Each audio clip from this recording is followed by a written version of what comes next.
Les amis, l'heure est grave. Le joueur de poker Macron, le bluffeur de l'Élysée, vient de faire croire aux Français qu'il avait un carré d'as, alors qu'il est en slip. En jouant le dictateur, il compte bien faire peur à la populace qui ira courir chercher son vaccin pour espérer squatter la piscine ou le restaurant chez Lucette, goûter au délicieux magret de canard sauce barbecue et ses petits légumes, pour terminer sur le petit crumble chocolat fruits rouges. Bon, faut avouer que c'est tentant, mais je m'en tartine, la Lucette, elle me fera rentrer de toute façon. En attendant, notre dictateur à en devenir vient de tirer une croix sur sa réélection et espère peut-être devenir un vrai dictateur pour rester le cul sur le trône. Car du bluff à la réalité, on se prend vite au jeu. Surtout quand on voit la populace squatter Doctolib pour espérer la nouvelle hostie en forme de seringue. Prenez et piquez-vous tous. Forcément, on se dit que tout est possible. Mais bluff ou pas bluff, les mots ont une importance et Macron a dépassé les bornes en s'attaquant à nos enfants, à qui il interdit aux plus de 12 ans de vivre une vie normale. Interdit d'aller dans les parcs d'attractions, spectacles, cinéma, piscine, etc.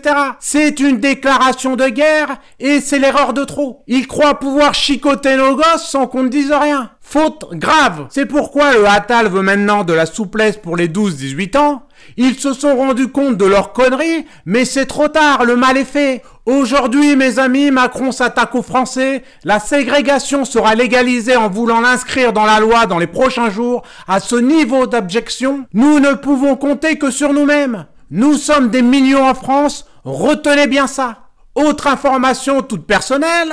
Madame Marcel bosse dans un établissement pour personnes en situation de handicap. C'est elle qui lave du sol au plafond et va faire le choix de partir à la date fatidique. Alors vu la tronche qu'elle a fait à 20h devant la téloche, pendant qu'on matait le joueur de poker dans un silence de mort, avec les gosses on a regardé Madame Marcel, on aurait dit Clint Eastwood en duel avec un connard de bandit qui vient de braquer une banque. Il y a même un arbuste qui est apparu dans le salon et a roulé entre la table basse et la télévision. Bon, c'est là que je me suis dit qu'il y a un risque de clé de bras à la chaîne qui s'annonce. Comme Madame Marcel, vous êtes des millions à ne pas céder et je vous garantis qu'elle en a rien à foutre. Elle se battra et je vous jure qu'elle s'en tartine. En attendant, il faut se bouger le cul. Nous recherchons des graphistes, donc si vous en êtes, contactez-nous via l'adresse mail sous la vidéo. Ils veulent jouer au con, j'ai un palmarès dans cette discipline et il est hors de question que je baisse mon futal. Mes amis, la situation se veut traumatique, c'est le projet élyséen. Ne vous faites pas avoir, ne baissez pas les bras. C'est nous qui avons le carré d'as et l'odeur des gilets jaunes round 2